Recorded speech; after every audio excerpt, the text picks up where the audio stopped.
અરે ઓછું નાક પણ અસલી નાક. MDH કાશ્મીરી લાલ મરચાની પાવડર. MDH ચેનલ પર આપનું સ્વાગત છે. હું છું હાર્દિક મોદી. બ્રેકિંગ ન્યૂઝ રેલવે વિભાગથી કે જ્યાં હવે પ્લેનની જેમ ટ્રેનમાં પણ વધુ સામાન લઈ જવા પર ચાર્જ વધુ લાગશે. તે બ્રેકિંગ ન્યૂઝ મોટા આવ્યા છે કે જ્યાં ટ્રેનમાં સામાન લઈ જવાની મર્યાદા હવે નક્કી કરવામાં આવી છે. મર્યાદા કરતાં વધુ સામાન લઈ જવા પર ચાર્જ લાગશે.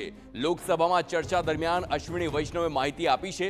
એસી ફર્સ્ટ ક્લાસમાં 70 કિલો સામાન લઈ જવાની મર્યાદા, એસી સેકન્ડ એટલે કે 2 ટાયરમાં 50 કિલો સામાન લઈ જવાની મર્યાદા, જનરલ કોચમાં 35 કિલો સુધી સામાન લઈ જવાની છૂટ આપી છે. અને મર્યાદા કરતાં વધુ સામાન હશે તો ભરવો પડશે વધારાનો ચાર્જ.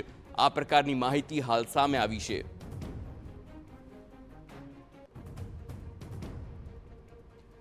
તો હવે એક મોટો તબક્કો એ સામાન્ય વર્ગનો કે તેને અસર થશે, કારણ કે એક મોટો જે તબક્કો છે તે લોકો ટ્રેનમાં ટ્રાવેલ કરે છે, પરંતુ ના તો એસી ફર્સ્ટ ક્લાસમાં ટ્રાવેલ કરે છે કે ના 2 ટાયરમાં, પરંતુ તે જનરલ ક્લાસમાં ટ્રાવેલ કરે છે, તે સ્લીપર ક્લાસમાં ટ્રાવેલ કરતા હોય છે. અને તેમાં જ સૌથી મહત્તમ સામાન લઈ જવાની મર્યાદા છે તે 35 કિલો રાખવામાં આવી છે.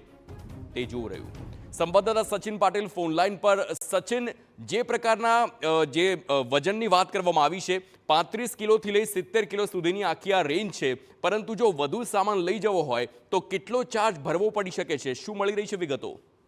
હાર્દિક, જે લોકસભામાં જે પ્રશ્ન પૂછવામાં આવ્યો હતો પ્રભાકર રેડ્ડી વામી દ્વારા, એના પ્રશ્નના જવાબમાં અશ્વિની કુમાર છે એમને આ જવાબ આપ્યો છે. અને જે પ્રકારે આમાં સામાનની જે લિમિટ છે, લિમિટ ફિક્સ કરવામાં આવી છે, એમાં જો મેક્સિમમ લિમિટથી વધારે હશે તો એની સામે 1.5 ગણો જે ચાર્જ છે એ ચાર્જ વસૂલવામાં આવશે, જે લગેજનો રેટ હશે એનાથી. અને સાથે જ સાથે જે લગેજ છે, લગેજમાં જે પ્રકારે બેગેજ લઈ જવામાં આવે છે, જે ટ્રંક લઈ જવામાં આવે છે કે સુટકેસ લઈ જવામાં આવે છે, તો એના ઉપર પણ એક લિમિટ ફિક્સ કરવામાં આવી છે. અને લિમિટથી વધારે હશે તો પણ એના માટે એ અલાઉડ નહીં ગણાય. અને બાકીનું જે એક્સેસ લગેજ છે, લગેજનું મેં કહ્યું એ પ્રમાણે 1.5 ગણો ચાર્જ વસૂલવામાં આવશે. સાથે જ સાથે સ્ટેટ ગવર્મેન્ટ જે છે એ આ જે નિયમો છે કે નિયમોને લઈને એનું પાલન કરાવવાની જે બાબત છે, બાબતને લઈને જે છે ધ્યાન રાખશે.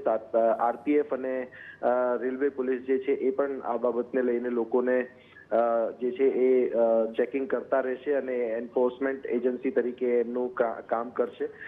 મહત્વની બાબત અહીંયા એ છે કે જે પ્રકારે પ્લેનમાં પણ લગેજ લઈ જવાની લિમિટ હશે, ત્યારે એ જ પ્રકારની લિમિટ હવે ટ્રેનમાં પણ રાખવામાં આવી છે. અને જે બ્રેકઅપ છે, બ્રેકઅપમાં એસી ફર્સ્ટ ક્લાસ હોય કે ફર્સ્ટ ક્લાસ એસી 2 ટાયર હોય કે પછી એસી 3 ટાયર એસી ચેર કાર હોય, તો એની અંદર જે છે સ્લીપર ક્લાસ હોય, સેકન્ડ ક્લાસ હોય, તમામમાં એક જે લગેજ છે, લગેજના વેટેજ છે એની જે નિયત મર્યાદા છે એ નક્કી કરવામાં આવી છે. અને એ નિયત મર્યાદા અનુસાર જ લગેજ લઈ જવાની વાત રહેશે. જો કે આ ક્યારથી લાગુ થશે એ બાબતની સૂચના હજુ કે એ પ્રકારની માહિતી હજુ સામે નથી આવી રહી, પરંતુ એક વાત જરૂર છે કે હવે ટ્રેનમાં પણ જવું હશે તો તમારે લગેજ જે છે એનું વેટ કરીને, એનું વજન કરીને લઈ જવાની જરૂર પડશે. પછી તમે કયા ક્લાસમાં ટ્રાવેલ કરો છો એ ટ્રાવેલના હિસાબે તમારે લગેજ છે એની મર્યાદા નક્કી કરીને. સચિન, શું એમ કહી શકાય કે જે આખી હવે આ મામલો છે તેમાં જે સામાન્ય વર્ગ છે, મિડલ ક્લાસ, તેને સૌથી મોટો ફટકો પડી શકે છે? કારણ કે એક મોટો તબક્કો છે કે જે જનરલ ક્લાસ હોય કે સ્લીપર ક્લાસ હોય તેમાં ટ્રાવેલ કરે છે, અને તેમાં જો 1.5 ગણું ભાડું વસૂલવામાં આવે તો ખૂબ જ મોંઘી થઈ શકે છે ટ્રેનની ટિકિટ. શું એવું કહી શકાય? હાર્દિક, આપણે જોઈએ છીએ કે જે અન્ય રાજ્યોમાંથી આવતા જે મુસાફરો છે, એમાં ખાસ કરીને બીજા રાજ્યોમાંથી આવતા જે મજૂર વર્ગ કહીએ કે પછી નોકરિયાત વર્ગ કહીએ, ત્યારે એ લોકો જ્યારે આવતા હોય છે ત્યારે ત્યાંથી લગેજ સાથે ટ્રેનમાં આવતા હોય છે, ત્યારે એમની પાસે એક માધ્યમ એ પણ હતું. પરંતુ હવે ત્યાં પણ એમના જે આ રેલવેના જે નિર્ણય છે, નિર્ણયને લઈને એમને આ બાબતની મુશ્કેલી ઊભી થઈ શકે છે. કારણ કે જો લાવવું પણ હશે તો એના માટે એમને જે લગેજ માટેનું અલગથી જે કમ્પાર્ટમેન્ટ હોય છે કે જે બોગી હોય છે એની અંદર એ લોકો લાવી શકે છે, પરંતુ એના માટે એ લોકોએ ચાર્જ આપવો પડશે. બીજી બાબત અહીંયા એ છે કે જે લિમિટ નક્કી કરવામાં આવી છે, લિમિટમાં ઘણી બધી બાબતો એ રીતે પણ જોઈ શકાય કે ટ્રેનમાં ઘણા લોકો ખૂબ વધારે સામાન લઈને જતા હોય છે ને એના કારણે બેસવાની જગ્યા આપણે કહીએ કે પછી જે ટ્રેનની સીટની નીચેનો ભાગ જે આપણે કહીએ, ત્યારે ત્યાં લોકોને આવવા જવામાં પણ મુશ્કેલી પડતી હોય છે, ત્યારે એને એક પોઝિટિવ વેમાં પણ જોઈ શકાય. પરંતુ જે ચર્ચા છે એ મુજબ કે ભાઈ જે મજૂર વર્ગ છે, કે જે નોકરિયાત વર્ગ છે, જે બીજા રાજ્યોમાંથી બીજા રાજ્યોમાં જોબ માટે આવતા હોય કે પછી માઇગ્રેટ થતા હોય, ત્યારે એ લોકો માટે એક મોટી મુશ્કેલી ઊભી થઈ શકે છે. એક સ્થિતિ જરૂરથી સામે આવશે.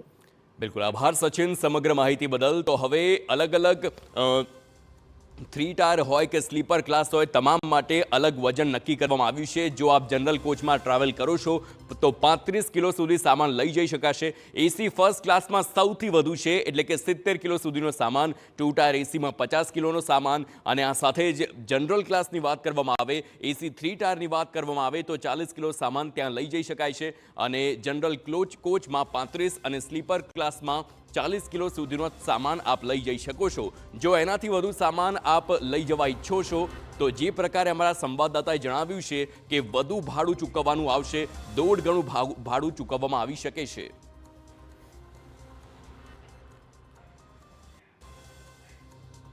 MDH ચણા મસાલા.